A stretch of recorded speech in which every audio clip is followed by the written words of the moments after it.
ओम नमो भगवते वासुदेवाय। देखिए, गजेंद्र मोक्ष के पाठ से बड़े भी संकट टल जाते हैं। तो गजेंद्र मोक्ष का मैं पिछले वीडियो में संस्कृत में अपलोड की थी। अब देखिए, मैं हिंदी में भी अपलोड कर दे रही हूँ ताकि समझने और सुनने में आ सके। तो गजेंद्र का पाठ अवश्य सुनना चाहिए और पढ़ना चाहिए। श्री सुखदेव जी कहते हैं, परीक्षित, अपनी बुद्धि से ऐसा निश्चय करके गजेंद्र ने अपने मन को हृदय में एकाग्र किया और फिर पूर्व जन्म में सीखे हुए श्रेष्ठ स्तोत्र के जप द्वारा भगवान की स्तुति करने लगा। जब गजेंद्र का पैर मगरमच्छ पकड़ लिया और वो जब संकट में पड़ा तो पूर्व जन्म का जो श्लोक था, स्तोत्र था, वो उन्हें स्मरण हो गया और वही स्तोत्र गजेंद्र ने बोलना प्रारंभ कर दिया। गजेंद्र ने कहा, जो जगत के मूल कारण है, सबके हृदय में पुरुष के रूप में विराजमान हैं एवं समस्त जगत के एकमात्र स्वामी हैं, जिनके कारण इस संसार में चेतनता का विस्तार होता है, उन भगवान को मैं नमस्कार करता हूँ, प्रेम से उनका ध्यान करता हूँ। यह संसार उन्हीं में स्थित है, उन्हीं की सत्ता से प्रतीत हो रहा है, वे ही इसमें व्याप्त हो रहे हैं और स्वयं वे ही इसी के रूप में प्रकट हो रहे हैं। यह सब होने पर भी वे इस संसार और इसके कारण प्रकृति से सर्वथा परे हैं। उन स्वयं प्रकाश, स्वयं सिद्ध सत्तात्मक भगवान की मैं शरण ग्रहण करता हूँ। यह विश्व प्रपंच उन्हीं की माया से उनमें अध्यस्त है। यह कभी प्रतीत होता है तो कभी नहीं, परंतु उनकी दृष्टि ज्यों की त्यों एक सी रहती है। वे इसके साक्षी हैं, दोनों को ही देखते रहते हैं। वे सबके मूल हैं, मूल भी वही हैं, कोई दूसरा उनका कारण नहीं है। वे ही समस्त कार्य कारणों से अतीत प्रभु मेरी रक्षा करें। प्रलय के समय लोकपाल और सबके कारण संपूर्ण रूप से नष्ट हो जाते हैं। उस समय केवल अत्यंत घना गहरा अंधकार ही अंधकार रहता है, परंतु अनंत परमात्मा उससे सर्वथा परे विराजमान रहते हैं। वे ही प्रभु मेरी रक्षा करें। उनकी लीलाओं का रहस्य जानना बहुत ही कठिन है। वे नट की भांति अनेकों भेष धारण करते हैं। वास्तविक स्वरूप को न तो देवता जानते हैं और न ऋषि। फिर दूसरा कौन प्राणी है जो वहां तक जा सके, उनका वर्णन कर सके। वे प्रभु मेरी रक्षा करें। जिनके परम मंगलमय स्वरूप का दर्शन करने के लिए महात्मा गण संसार की समस्त आसक्तियों का परित्याग कर देते हैं और वन में जाकर अखंड भाव से ब्रह्मचर्य आदि अलौकिक व्रतों का पालन करते हैं तथा अपने आत्मा को सबके हृदय में विराजमान देखकर स्वाभाविक ही सबकी भलाई करते हैं, वे मुनियों के सर्वस्व भगवान मेरे सहायक हैं। वे ही मेरी गति करें। न उनके जन्म कर्म और न नाम रूप, फिर उनके संबंध में गुण और दोष को कल्पना भी कैसे की जा सकती है। विश्व की सृष्टि और संहार करने के लिए समय समय पर वे उन्हें अपनी माया से स्वीकार करते हैं। उन्हीं अनंत शक्तिमान सर्वेश्वरमय पर ब्रह्म परमात्मा को मैं नमस्कार करता हूँ। वे अरूप होने पर भी बहुरूप हैं। उनके कर्म अत्यंत आश्चर्यमय हैं। मैं उनके चरणों में नमस्कार करता हूँ। स्वयं प्रकाश सबके साक्षी परमात्मा को मैं नमस्कार करता हूँ, जो मन वाणी चित्त से अत्यंत दूर हैं। उन परमात्मा को मैं नमस्कार करता हूँ। विवेकी पुरुष कर्म संन्यास, कर्म समर्पण द्वारा अपना अंतःकरण शुद्ध करके जिन्हें प्राप्त करते हैं, स्वयं तो नित्य मुक्त परमानंद एवं ज्ञान स्वरूप हैं और दूसरों को केवल मुक्ति देने की सामर्थ्य भी केवल उन्हीं में है। उन्हीं प्रभु को मैं नमस्कार करता हूँ, जो सत्व रज तम इन तीनों गुणों का धर्म स्वीकार करके क्रमशः शांत घोर मूढ़ अवस्था भी धारण करते हैं उन भेद रहित समभाव से स्थित एवं ज्ञान घन प्रभु को मैं बार बार नमस्कार करता हूँ। आप सबके स्वामी, समस्त क्षेत्रों के एकमात्र ज्ञाता एवं सर्व साक्षी हैं, मैं आपको नमस्कार करता हूँ। आप स्वयं ही अपने कारण हैं, पुरुष मूल प्रकृति के रूप में भी आप ही हैं। आपको मेरा बारंबार नमस्कार।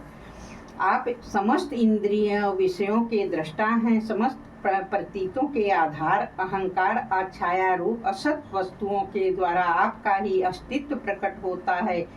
समस्त वस्तुओं की सत्ता के रूप में भी केवल आप ही भास रहे हैं। आपको मैं नमस्कार करता हूँ।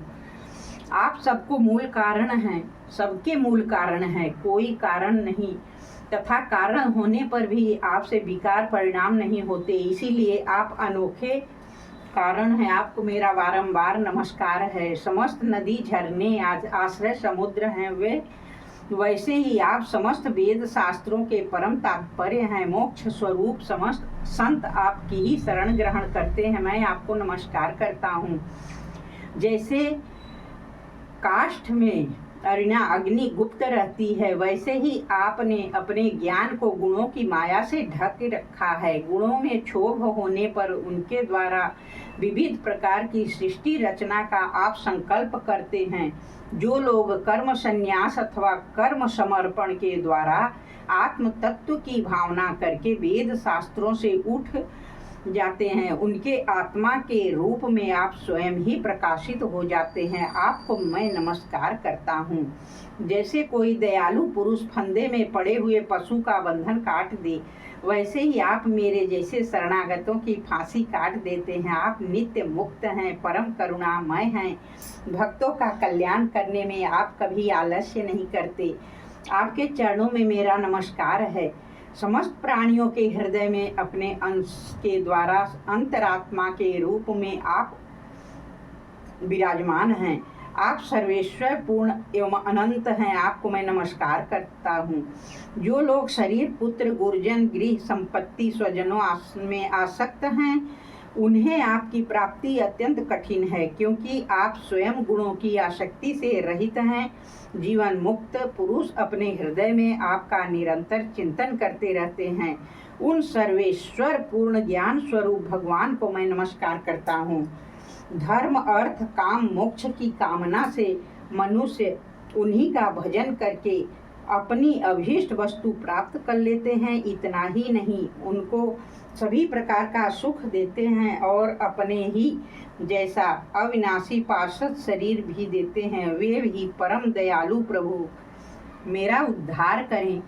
जिनके अनन्य प्रेमी भक्तजन उन्हीं की शरण में रहते हैं, यहाँ तक कि मोक्ष की अभिलाषा भी नहीं करते, केवल उनकी परम दिव्य मंगलमय लीलाओं का गान करते हुए आनंद के समुद्र में निमग्न रहते हैं। वे अविनाशी सर्वशक्तिमान अव्यक्त इंद्रियातीत और अत्यंत सूक्ष्म हैं, जो अत्यंत निकट रहने पर भी बहुत दूर जान पड़ते हैं। जो आध्यात्मिक योग अर्थात ज्ञान योग या भक्ति योग के द्वारा प्राप्त होते हैं, उन्हीं आदि पुरुष अनंत एवं परिपूर्ण पर ब्रह्म परमात्मा की मैं स्तुति करता हूँ।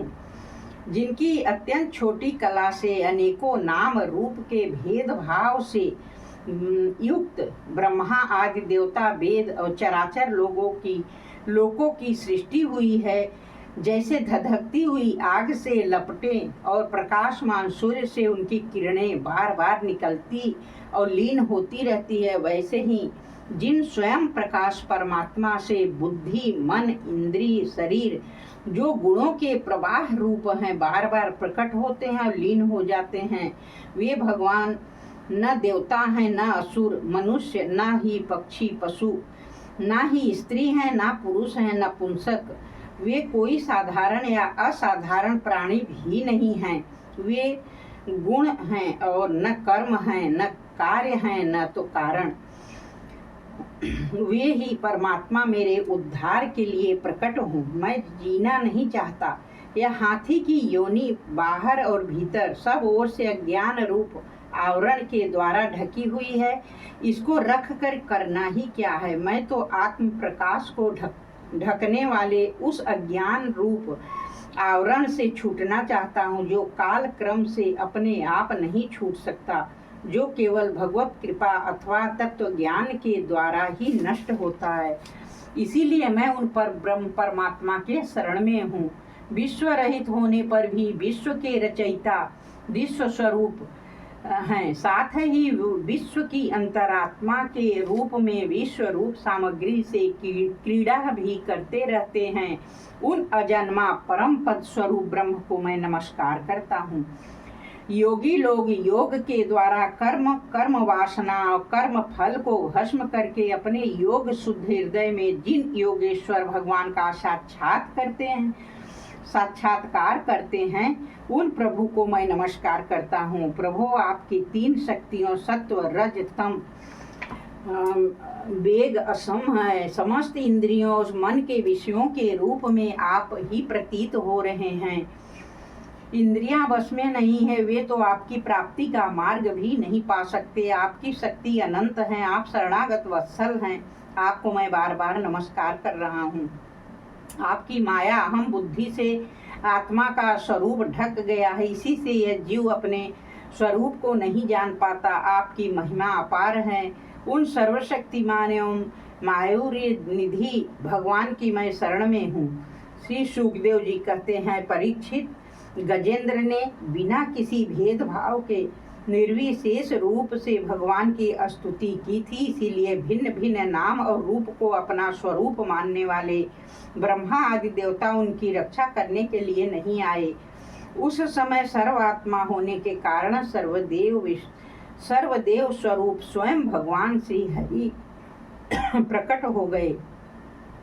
विश्व के एकमात्र आधार भगवान ने देखा कि गजेंद्र अत्यंत पीड़ित हो रहा है, अतः उसकी स्तुति सुनकर वेदमय गरुड़ पर सवार हो चक्रधारी भगवान बड़ी शीघ्रता से वहां के लिए चल पड़े। वहां जहां गजेंद्र अत्यंत संकट में पड़ा हुआ था, उनके साथ स्तुति करते हुए देवता भी आए।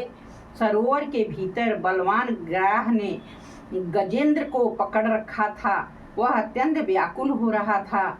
जब उसने देखा कि आकाश में गरुड़ पर सवार होकर हाथ में चक्र लिए भगवान श्री हरि आ रहे हैं, तब अपनी सूंड में कमल का एक सुंदर पुष्प लेकर उसने ऊपर को उठाया और बड़े कष्ट से बोला, नारायण जगत गुरु भगवान, आपको नमस्कार है। जब भगवान ने देखा कि गजेंद्र अत्यंत पीड़ित हो रहा है, तब वे एक बार गरुड़ को छोड़कर कूद पड़े और कृपा करके गजेंद्र के साथ ही ग्राह को भी बड़ी शीघ्रता से सरोवर से बाहर निकाल लाए।